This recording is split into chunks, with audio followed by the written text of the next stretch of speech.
I looked down and I got a text from him, and he was like, "Hey, man, how close are you to such and such area?" And I'm like, "Not far at all. Probably about 10 minutes away from it." He was like, Man, be on the lookout for one of my family members, man. They say he's missing." So I'm like, "Missing?" He's like, "Yeah." Right. So I was like, "Cool." He sent me a picture and everything of him. Next day, I get a text from him, and he was like, "Man, they found his body." And I'm like, "Are you serious, bro?" He's like, "Yeah, man, it's sad, and they're trying to investigate now because he was supposed to come home. He was supposed to be home that morning, but he never showed up." And I'm like, "Bro," so when I be telling y'all, man, be safe out here as much as you possibly can. Be careful who you hang around, who you meet, who you invite in your home, who you get to know, all that type of stuff, man. That's true. Careful. Hold on a second. Be safe. That's true, y'all. Careful. Be safe.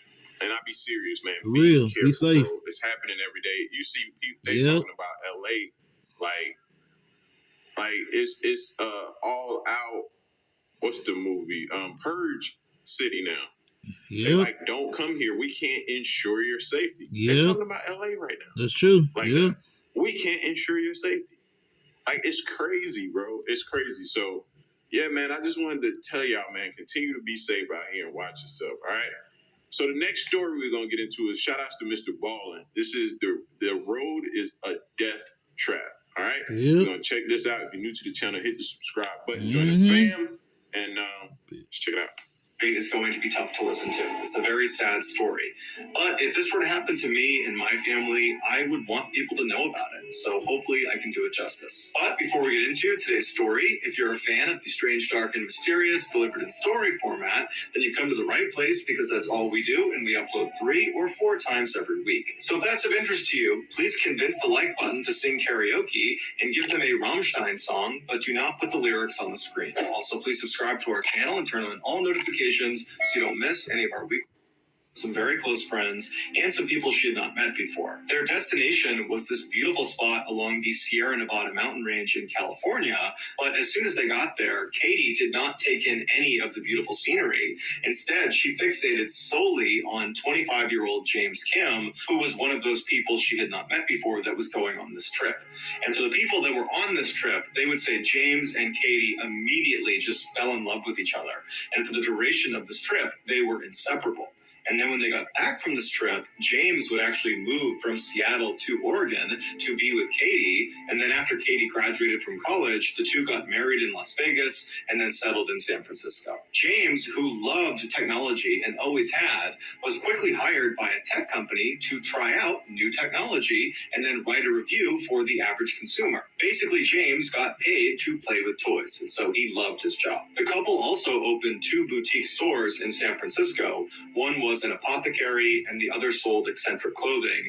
And those 2 shops were managed by Katie. Thank you for joining my broadcast. By 2006, the Kim family had become very successful financially, and they had grown in size. They had a 4-year-old daughter named Penelope and a 7-month-old daughter named Sabine. Katie and James both adored their kids, but James especially was known for blowing off virtually everything and anyone to be with his daughters. In fact, his friends and family would say you couldn't even have a conversation with James if his daughters were in the room, because James would get distracted and just stare at his daughters and then would eventually just leave mid-conversation to go play with them. James was also known to bring his daughters to work virtually every chance he got, even if it really wasn't allowed at this company. On Friday, November 17th. Yeah, y'all see that? Let me stop it right here. Y'all see that? That's a good father. You see how he doing that? You know what I'm saying? He makes sure, like, nothing come between, him and his kids and his wife. You see how committed he is? Man, please, supporting y'all. Y'all stay committed to y'all, to your loved ones, to your husband, to your wife. Y'all stay committed to each other. That's how it's supposed to be. These days is different. These days is, too much jealousy and everything going on. You know what I'm saying? So, y'all stay committed. Not even okay. Let me go back to it. All right. Thank y'all so much for your patience. James, Katie, and their two daughters loaded up into their station wagon and then drove north to Seattle. They planned on spending Thanksgiving with James's aunt and uncle who lived in the city.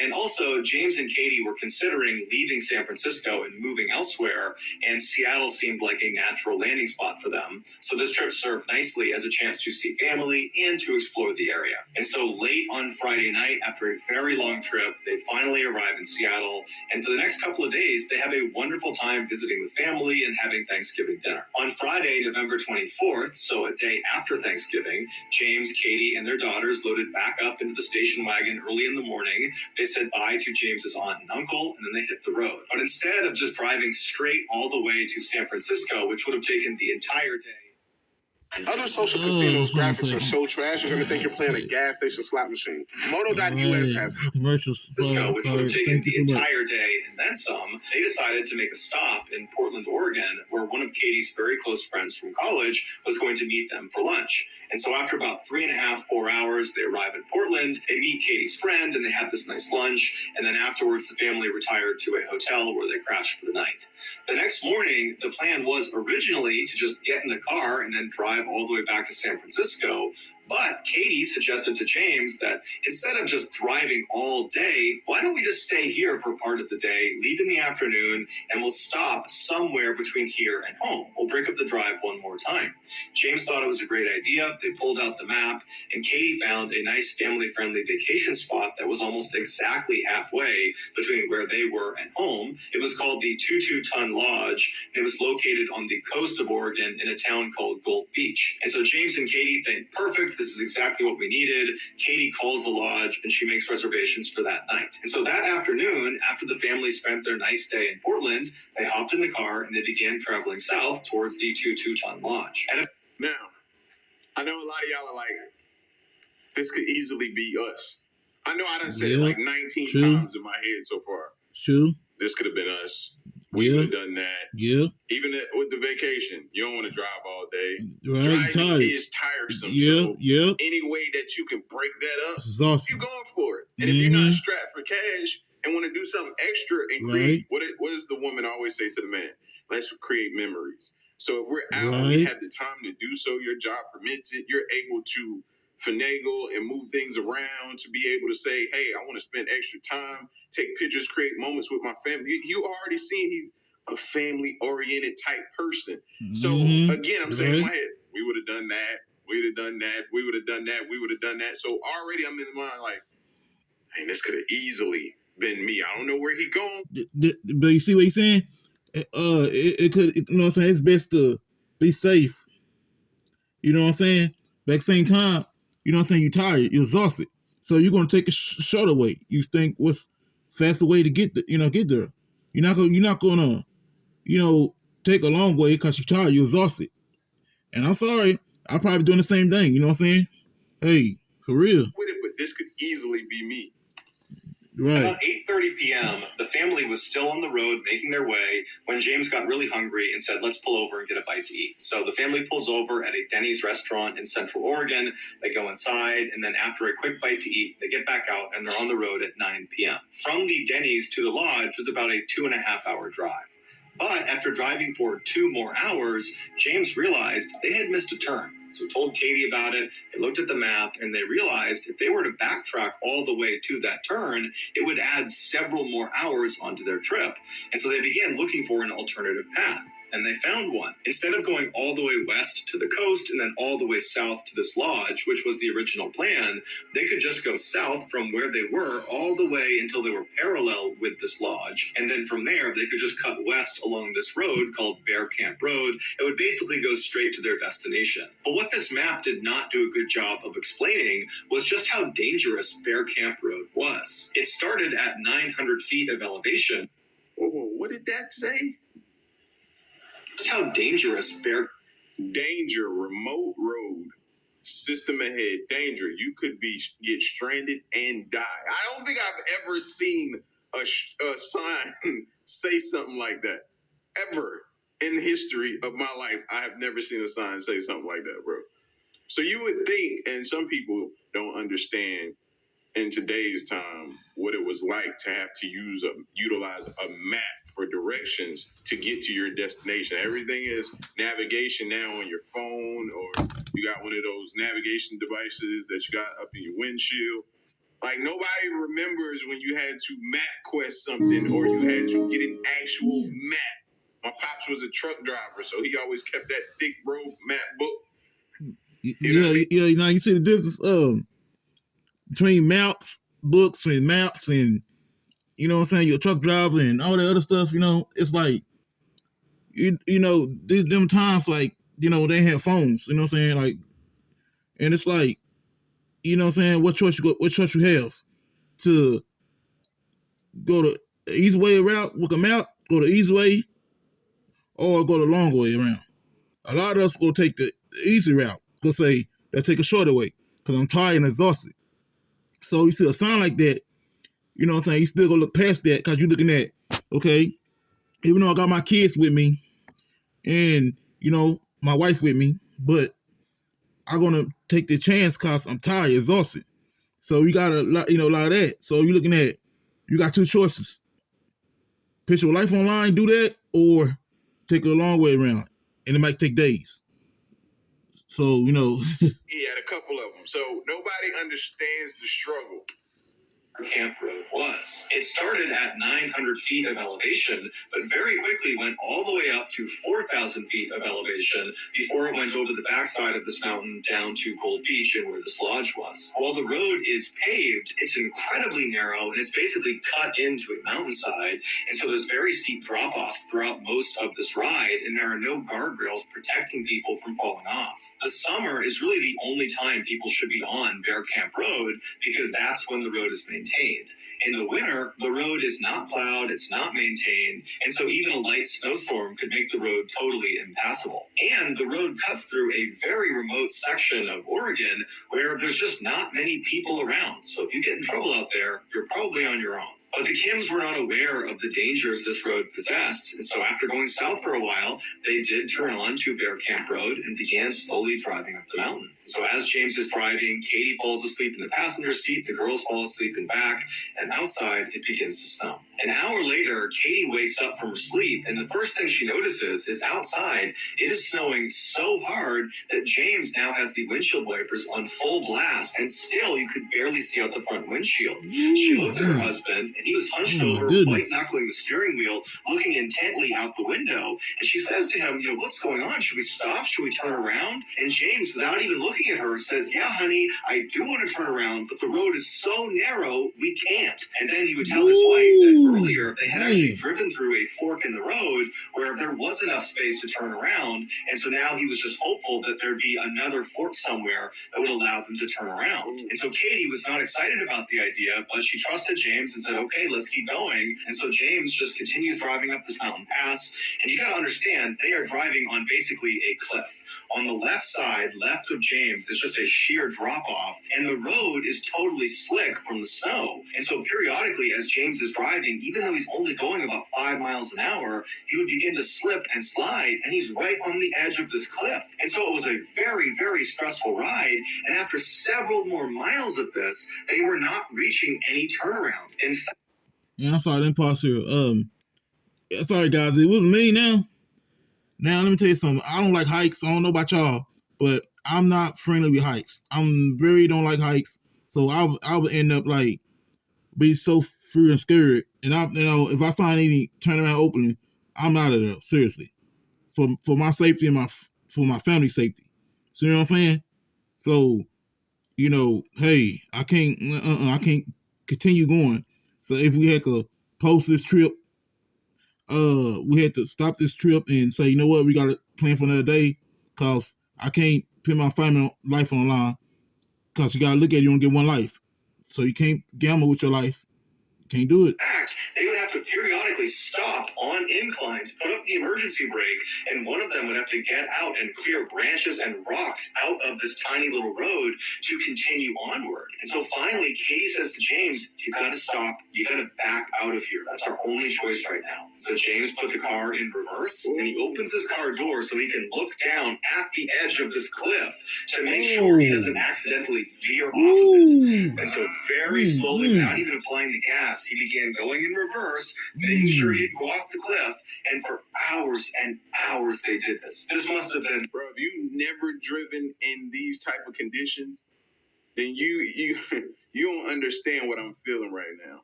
You know what I mean? Mind y'all, some of y'all know my backstory. I used to drive 18-wheelers. So when driving through certain snowstorms, bro, I know I'm the bigger vehicle on the road, but still people still drive all crazy. So I'm over there taking it cautious. And then you see people sliding and stuff like that, or you're going up a mountain or coming down a mountain in a snowstorm trying to get to a safe haven.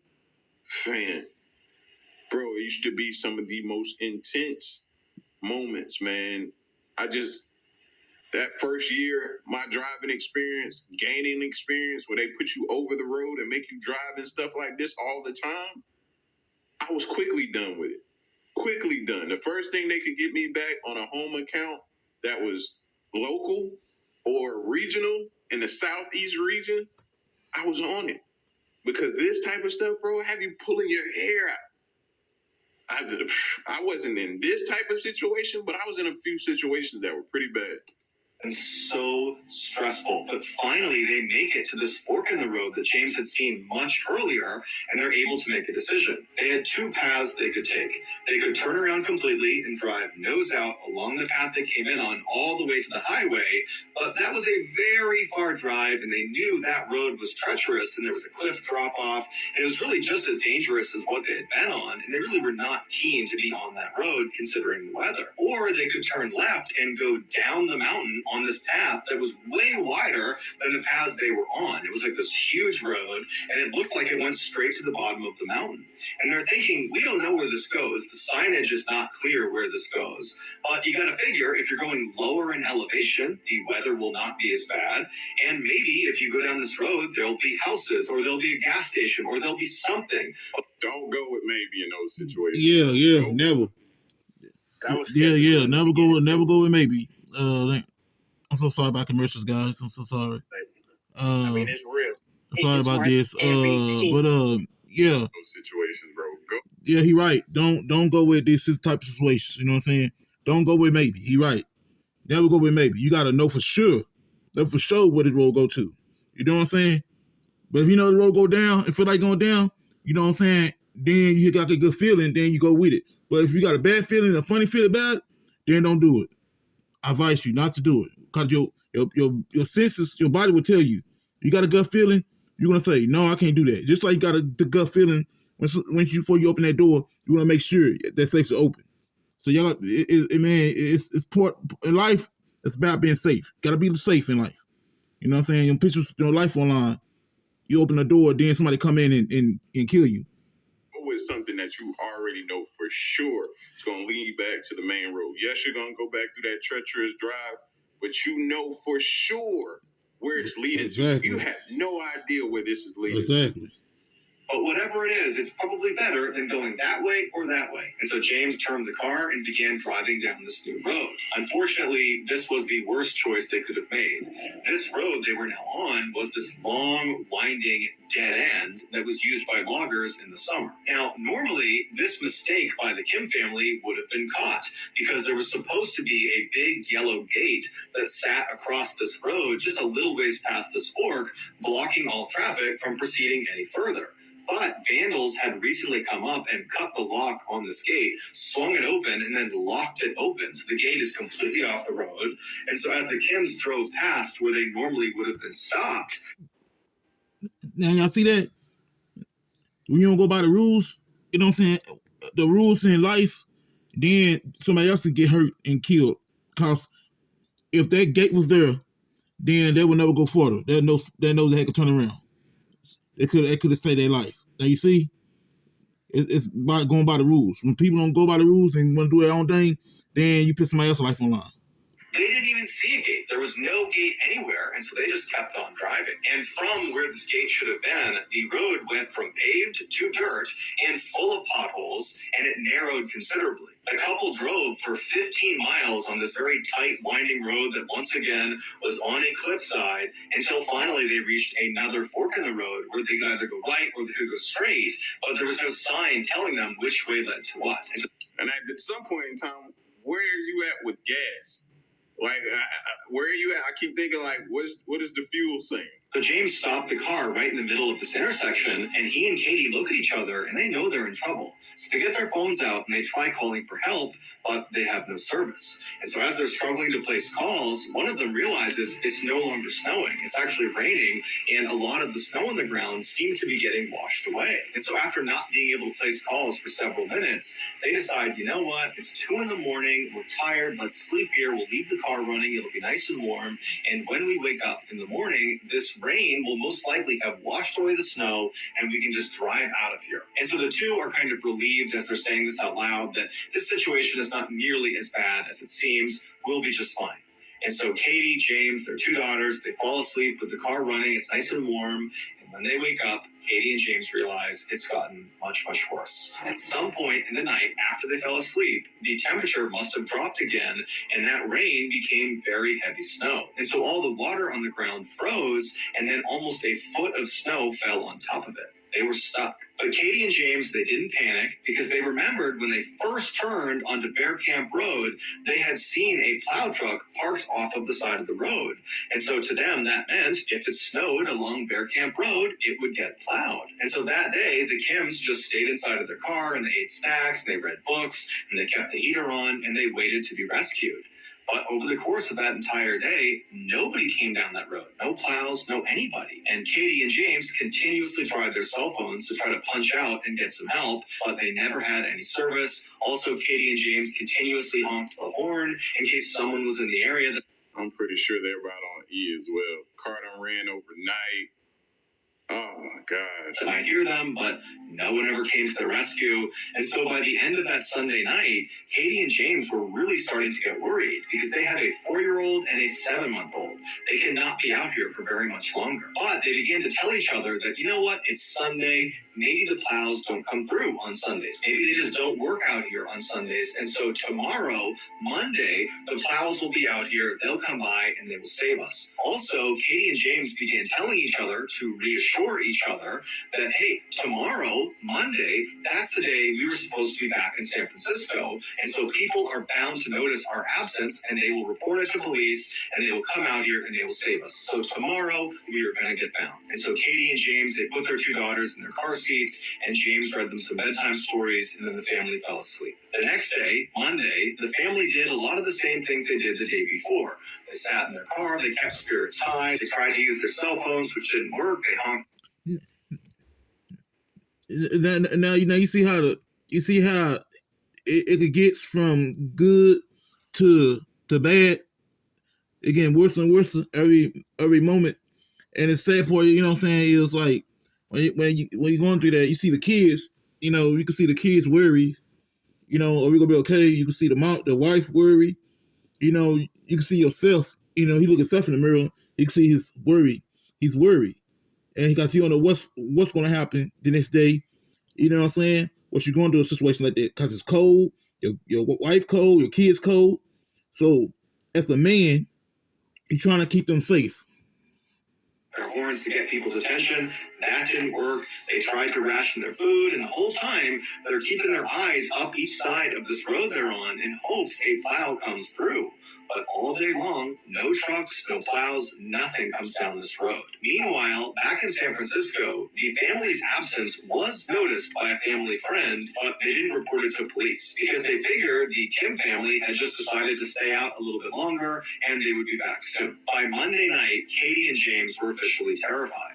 They were almost out of fuel in their car. They were almost out of food. In fact, to compensate for their low amount of food, Katie had begun not only breastfeeding her 7-month-old, but also began breastfeeding her 4-year-old. Also, outside of their car, bears began kind of assembling and checking them out. And at first, Katie and James would scream and yell and try to scare them off, but the bears ultimately were not that fazed by them. They were not aggressive, but it meant the family did not feel comfortable getting out of their car. Yeah, because them bears could be hungry, looking for a meal. Where they are literally You know what I'm saying? trapped inside of this small car, where all the windows are covered with snow, and they can't go anywhere. They can't call anyone. They're running out of their supplies. I mean, this is a terrifying situation to be in. Katie and James had been really strong to this point, but around this time, they began to act scared.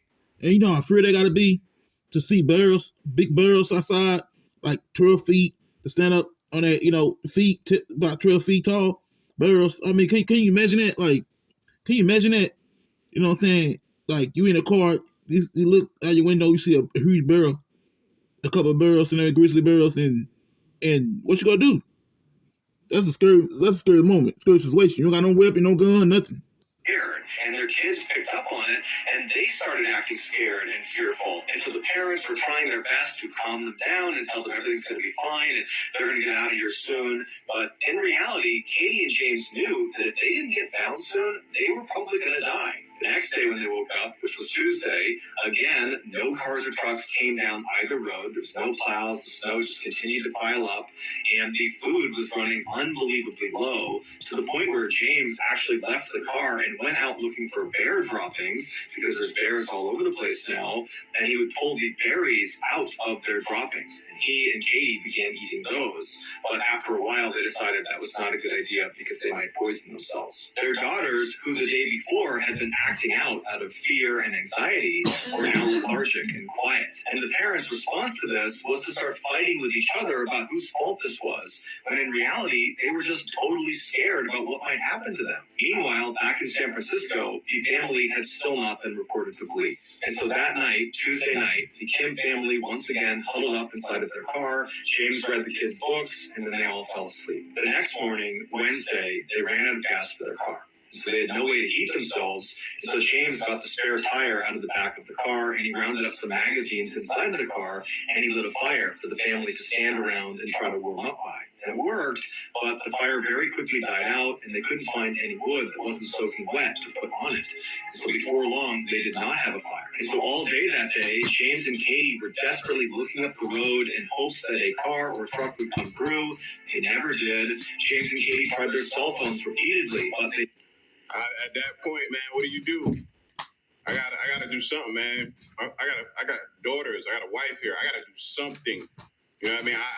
I'm not trying to judge them by no means, but I couldn't have sat there that many days, bro, knowing fuel could possibly get low, and that was our last hope for heat. I would have had to have, gone for help, locked them up in there, told them don't move, don't open the doors or nothing, and tried something. You hate to leave them by themselves, but you got to do something. After the first day of seeing nobody hitting that road, nobody coming around there, you know what I mean? You got to try something, This is a mess. And it's easy for me to sit back and say what I would have done, you know what I mean? That's why I said no judging what they did, because they chose the best decisions that they thought at that time, and you can't knock them for that. They never got service. And I'm not knocking them for that either. I mean, you gotta look at it. You know what I'm saying? What will you do in a situation like that? You stuck in a situation like that, ask yourself this. What will you really do? Because that's a tough situation. Because I was doing the same thing what he done. I had to go get help. Lock my family up in there, go get help. Because don't open the door for nobody. I would tell them that. Because I don't want to see my wife with me and my kids with me suffering in the snow. You know what I'm saying? They got less chance of living. So I'd rather for them to be in that car, you know what I'm saying, while it's a little warm, and I could be just go get help, go find help. Because I ain't mad at them on that. I would have done the same thing. I know it's so easy for people to be like, oh, I'll do this, I'll do that. Nah. Because you never been in a situation like that. They honked their horns, they screamed out for help, but nobody heard them. And so before long, it was dark again, and the family was huddled up inside of their now freezing car, and all they could hear outside was the sounds of bears marching around the area. And so I'm sure James and Katie thought to themselves, I wonder if we'll survive the night. Meanwhile, back in San Francisco, that family friend who had noticed the Kims were gone on Monday, she did go to the police on Wednesday afternoon and reported them missing. And so a search party was being organized that night, but of course the Kim family would have no way of knowing that. The next morning, Thursday, the Kim family woke up, they survived the night, but at this point, James and Katie are speaking openly about the real possibility that they all might die. In fact, Katie says to James, "You have to promise me if our 2 kids die out here, you have to kill me too." And James said he would. At this point, Katie and James do not believe a truck or a car or anything is going to drive down this road and save them. They believe their only hope of being rescued is by sending a smoke signal up into the air that a pilot might see. So they pull off all 4 tires of their car, and then they pull everything out of the car that might burn, and they stack that on the tires, and that included Penelope's prized stuffed lamb. And then once they had their big pile, they lit it on fire, and fairly quickly, a large black billowing cloud of smoke was going straight up to the sky, and for a minute the Kim family was very optimistic that they were about to be found, that certainly someone was going to see the smoke and come find them. But unfortunately, the fire burned up very quickly, they couldn't light it again, and nobody flew overhead. And so before long, the family is once again huddled inside of their freezing cold car that night. There's bears walking around outside. They're basically out of food. Their kids aren't even crying anymore. They're just silent and cold and miserable. And as they're all shivering and trying to stay warm, James realizes he needs to do something drastic or his family's going to die. And so the next morning, Friday, when they get up, James tells Katie that he had been studying the map and there's a town about 4 miles east called Galise that he believes he can get to in about 2 hours. Katie immediately said, "No, you cannot leave us. We need you here. There's probably a search party out there looking for us right now. We need to stay together so we can all be found." No, somebody has to do something. You know what I mean? Even if you got to barricade them in with stuff that you find that's outside, right. Somebody is going to do something. If I'm in that situation, it's going to be me. I'm not letting you go. I'm not letting you. I gotta go get some help. I gotta go find help. Right? Go get some help. You can stay here and try to produce more milk and try to give the kids something to hold on. Gotta try something. You gotta have faith and believe. Believe we're gonna be okay. Believe we're gonna make it. For them. Be strong. No one was going to actually find them in time, and so their only if it takes, look, I feel like if it takes my life so my family could live, hey, I'll go with that. Found help. And so Katie finally reluctantly agrees to let him go because he seemed really confident. And so at 7:45 a.m. that morning, James gave his 2 daughters a big hug and a kiss, told them he loved them and he would see them soon. I've done the same thing. And then he turned around and walked up the road out of sight. At the same time, unbeknownst to the Kim family, hundreds of searchers and helicopters are all over Bear Camp Road looking for them. 2 days later, on Sunday, December 3rd, so a week after the family had originally gotten stuck, a helicopter pilot that was part of the search effort was flying around Bear Camp Road when he noticed footprints in the snow below. And he started following these footprints, and eventually the footprints kind of disappeared under some trees, and then he couldn't pick them up again. And so without that much fuel left, he decided he would just backtrack and follow the footprints back to their origin. And so he retraced these footprints for quite a while until he came to a clearing, and in the middle of the clearing was a car, and next to the car was Katie waving an umbrella back and forth. The pilot immediately knew who he was looking at, but he didn't have enough fuel to actually land and pick her and her family up. And so instead, he just hovered down as low as he could, and he made good eye contact with her to reassure her that, "I see you and we're coming for you." And then he marked on the map where they were. He flew off to the search headquarters, and just minutes later, another helicopter was spun up. They flew to that same location, and they were able to land in that clearing. And as soon as the pilot got out, he saw Katie running up to him, carrying her 2 daughters, who looked like they were in pretty good shape. And she's crying tears of joy, and she's thanking him profusely. And then when she's right up in front of him, she says, "Are you here because of my husband? Did James tell you where we were?" And the pilot looked visibly confused. Katie picked up on it, and she explained how just 2 days earlier, James had left to go to the town of Galise to get help, and he still hadn't come back yet. And so at this point, the pilot understood what was happening, and so he looked down, and he said, "No, ma'am, we still have not found James." Katie was devastated, and she cried as she and her daughters were loaded into the helicopter and airlifted out of the forest and brought to a hospital. there they would make full recoveries. Meanwhile, the search effort, which had been all over Bear Camp Road, was suddenly focused exclusively on the area around where their car was. And professional trackers were brought in to look for James's tracks, and they found them fairly quickly and began following them. James, after departing his family to go look for help, which must have been the most difficult decision he had ever made in his entire life. He loved his family more than anything, and I cannot knock him for it because I would have did the same thing. Yep, I would have too. Yep. God for them trying to get. Yep. I would do the same thing. Like I told you before, I would have done the same thing. I ain't not knocking them for that. I'm not knocking them for that because I would have done exactly the same thing. You got a choice. Go get help, leave your family in the car while it's warm, and go get help for them. Straight up. Because I'm not trying to have my family out there with me and suffering because anything can happen to them. But if something happens to me, at least I know my family's safe in that car. Get some help for them. I don't knock them at all. Right. He had to abandon them in the middle of the wilderness with no food, with no power, and he has no idea if he'll ever see them again. And so after leaving them behind, he walked 3 miles up the road they came in on, and then instead of just continuing on that road in the direction of Galice, he deviated and walked off the road. He actually went straight down one of the cliffs until he hit a river. And it's believed that maybe he saw the river from up on the road and thought that would be a faster way to get to Galice. But either way, he got down to the river, and as he walked, he would leave behind him little bits of torn clothing and torn paper to create a trail of where he was going, presumably so if he needed to, he could backtrack to his family. And so he gets down to this river, and for several miles he walks downstream. And then after being gone for at least 2 hours and not reaching the town of Galice, he must have realized he had either gone the wrong way, and that's why he had not hit the town, or he had miscalculated the distance, and that's why he had not hit the town.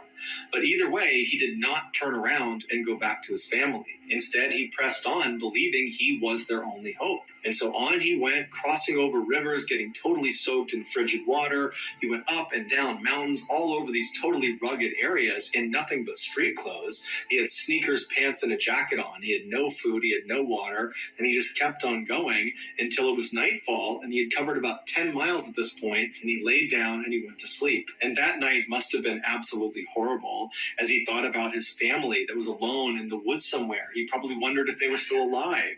And the temperature was in the 30s, and again, he's just in street clothes. Man. But he survives the night, and so the next morning, that Saturday, he gets up and he's right back at it, despite the fact that he was physically... it takes a lot of courage for a man, because you're going to do everything you can for any man, any strong man, going to push himself. That's what he's doing. He pushes himself. That's why I like his motivation, because he pushed himself to the end. He pushed himself, even though it would cost him his life, but he pushed himself through the end. Wrecked at this point. But for him, he didn't care. He was doing it for his family.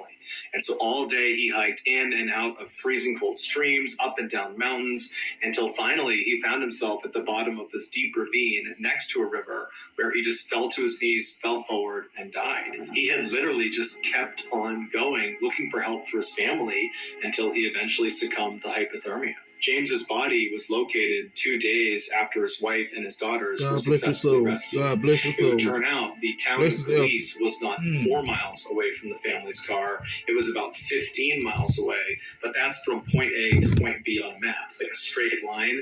But when you actually are hiking in the wilderness, you don't go in straight lines because there's mountains and there's rivers and there's things that get in the way. And so in order to get to Galice from where their car was, James would have had to travel 30 or 40 miles, zigging and zagging up over 4 different mountains. And so this was a suicide mission from the start. James ultimately covered 16 miles through some of the most treacherous terrain in the country, wearing nothing but his street clothes. The professional trackers that followed this 16-mile trail to his body, they called his journey superhuman. The helicopter pilot would later say he never would have found Katie and the girls had he not spotted those footprints first and then traced them all the way back to that clearing. So he did save his family. His footprints tracks the way he was going saved his family. So he did save his family. He did, yeah. That's all I needed to do. Yep. That's all. It would have been for me more about them than me anyway. So yep.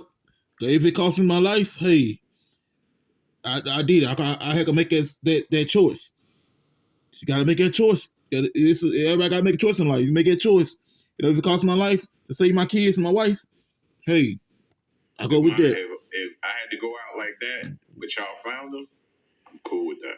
It would turn out those footprints were made by James after he left his family and walked off to get help. And so even though it cost him his life, James did ultimately save his family. So that's going to do it, guys. If you got... all right, guys. Thank you for watching. And I thank God for all of y'all for your time and my time. Remember, you listen to nothing but the truth. Roll Tide.